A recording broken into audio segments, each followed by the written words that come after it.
12 दिन तक उसको पुण्यों के भोग का अवसर मिलता है, तभी तक 13वीं तक कहते हैं जीव को नरक की गति नहीं दी जाती। 12 दिन तक उसको होगा कोई विश्रामालय, उसमें रखा जाता है। 12 दिन तक जो पुण्य सुकृत हुए उनको भोग ले, अभी आराम कर ले, नरक आए हो। अब नरक में प्रवेश होगा 13 के बाद, तभी कहा जाता है जल्दी जल्दी 12-13 दिन खूब पुण्य कर ले, उसको दान करो आत्मा को, तो उसकी उन्नति हो जाएगी। कोई ये झूठी बातें नहीं है। और राधा नाम बोल दिया एक बार तो इसके बराबर कौन सा पुण्य होगा? यमराज के खाते में पुण्य वाला है ही नहीं ऐसा जितना राधा। अरे जाना ही नहीं पड़ेगा भैया, राधा नाम जिसकी जिह्वा से निकला, अनुल्लिख्यानंतानपि तदपराधान मधुपति। इसीलिए तो गरज कर कहते हैं अब जिनको नरक भोगना है वो नहीं सुनेंगे भगवान नाम महिमा, भगवान नाम जप नहीं करेंगे। 12 दिन के बाद 12 दिन तक वो अपने घर के वालों के दिए हुए पुण्य आदि जो उसको भोगता है। फिर जब पिंडदान हो जाता है 13वीं, तब तत्र यद बांधवस्तोयम प्रयच्छन्ति तिलैः सह यच्च पिंडम प्रयच्छन्ति नियमानस्तदनुते तैलाभ्यांगो बांधवानां मंग संवाहनम च यत् तेन चाप्याप्यते जंतुर यच्चास्नन्ति सुबांधवाः। जब शरीर छूटता है उस समय से बहुत होश में रहो, सब कुछ मिलेगा उसको। जीवात्मा जो छाती के पास बैठ के ले नाक बहा रहे हैं, आंस बहा रहे हैं, यही पीने को मिलेगा उसको। बहुत होश में राधा राधा, कम जिंदगी में वो नहीं जपा तो तुम तो कीर्तन कर ले, वो मिलेगा फल उसको। 12-13 दिन का ऐसा हिसाब रखा जाता है कि बांधोजन परिवार के लेकिन भजन नहीं करेंगे, रोना धोना। मृत्यु से 12 दिन बीतने के पश्चात यमपुरी को खींच कर ले जाया जाता है उस जीव को। अरे यमपुरी भैया हुआ जैसे जेल पहुंचे, कोई थप्पड़ लग रहा है, कोई डंडा लग, वो देखे कि प्राण छूट जाते कि हमारे ये दुर्दशा। मरना नहीं खास बात है, यमराज की यमपुरी को देखते ही प्राण सूख गए। कोई काटा जा रहा है, कोई कोल्हू में पेरा जा रहा है, कोई पकौड़े की तरह तला जा रहा है, हाहाकार मचा। मरना किसी को है नहीं। मृत्यु काल ये सब वहां नजर आ रहे हैं, मूर्तिमान मृत्यु, मूर्तिमान काल जो यमपुरी में दंड हो रहा है। काजल की राशि के समान, जैसे काजल के पहाड़ ऐसे यमदूत हैं कि ऐसे पचका दे तो भैया, ऐसे नींबू जैसे नहीं निचोड़ा जाता, ऐसे निचोड़ दिए फिर छोड़ दिए, फिर वो जी गया, फिर निचोड़ दिए। अब बोले 10,000 वर्ष तक यही करना है उसको, अब 10,000 वर्ष तक वो ऐसे करता रहे। क्या दुर्दशा।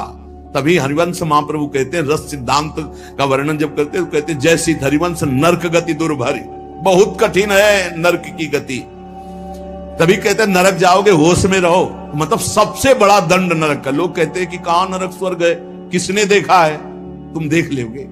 ऐसे आचरण रख रहे हो जो संतों की अवहेलना कर रहे हो, शास्त्र की अवहेलना करे, भगवान को अवहेलना कर रहे हो, अपने आप देख लोगे पर बताने नहीं आओगे। बस खास बात ये है। और भौहें कैसी? टेढ़ी भौहें, काजल के समान काले, और विकराल मुख, लंबी दाढ़ें, कुरूप, आवाज भीषण भयंकर, और रोम ऐसे जैसे बंबूल के कांटे कि अगर ऐसे कर दे तो पूरा शरीर छिद जाए, ऐसे दूत। विशाल भुजाएं, पुष्ट भुजाएं, और सब यम दंड यम पास लिए हुए, बड़े भयंकर। दुर्गंध आती है शरीर से, जीव देख के घबराता है, उनके हाथों में फंसा हुआ। अब जो यहां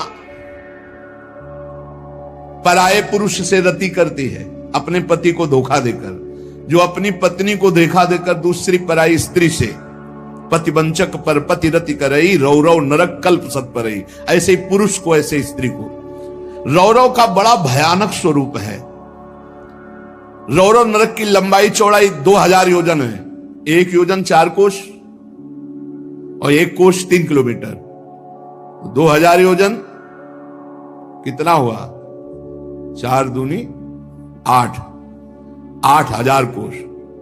2000 का 4 तो 8000 हुआ, और 8 त्रिक 24,000 किलोमीटर का है।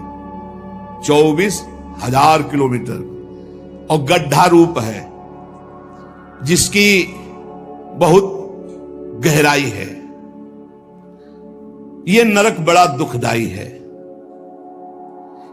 इसमें अंगार रास बिछी हुई है, आगों की अंगार रास, दहकते हुए अंगार, बहुत ही अब जो स्त्री यहां पराये पुरुष से तो वैसे ही सैया अंगार की और तपता हुआ आग का पुरुष। अब भैया वहां जो पुरुष पराई स्त्री से ये लिव इन रिलेशन, ये गर्लफ्रेंड, तुम्हारा इंतजार हो रहा है, रौ रौ में नंबर लिख गया है। तस्मा शास्त्रम प्रमाणमते, पशुवत आचरण नहीं। इसीलिए भारत भूमि में जन्म होना शास्त्रों में महानता का वर्णन किया गया, क्योंकि धर्म का पूर्ण यहां पालन करने वाले जन होते हैं। जो नहीं करते उनके लिए व्यवस्था है।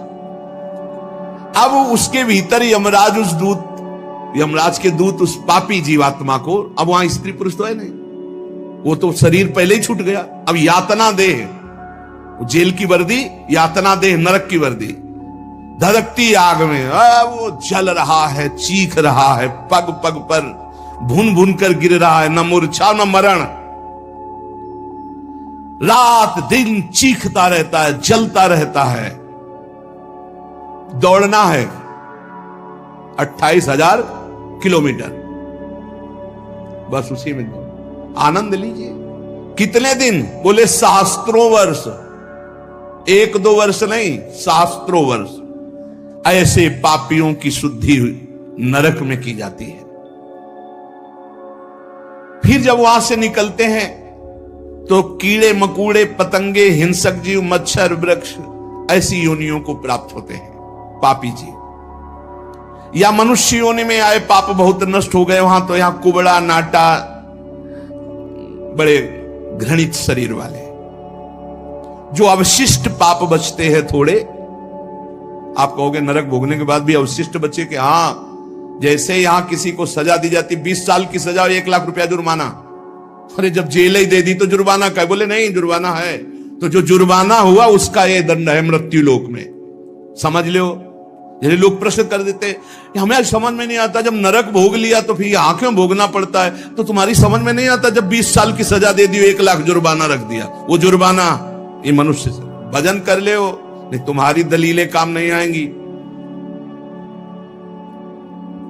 इस प्रकार पाप करने वाले जीवों को विविध प्रकार के नरकों में पिताजी कष्ट दिया जाता है। सुमति महाराज कह रहे, जब यहां से कोई पुण्यात्मा पुरुष गति करता है तो वो पुण्य लोकों को ले जाया जाता है। उसके साथ गंधर्व लोग गीत गाते हुए चलते हैं, आगे आगे अप्सराएं नृत्य करती हैं, और वो विमान पर बैठा आभूषणों से सुसज्जित, समय समय पर मीठा जल, ये सब सुविधाएं भोगता हुआ स्वर्ग जाता है, और वहां अपने पुण्य के अनुसार अप्सरा, विमान, महल, सब सुविधाएं प्राप्त करता है।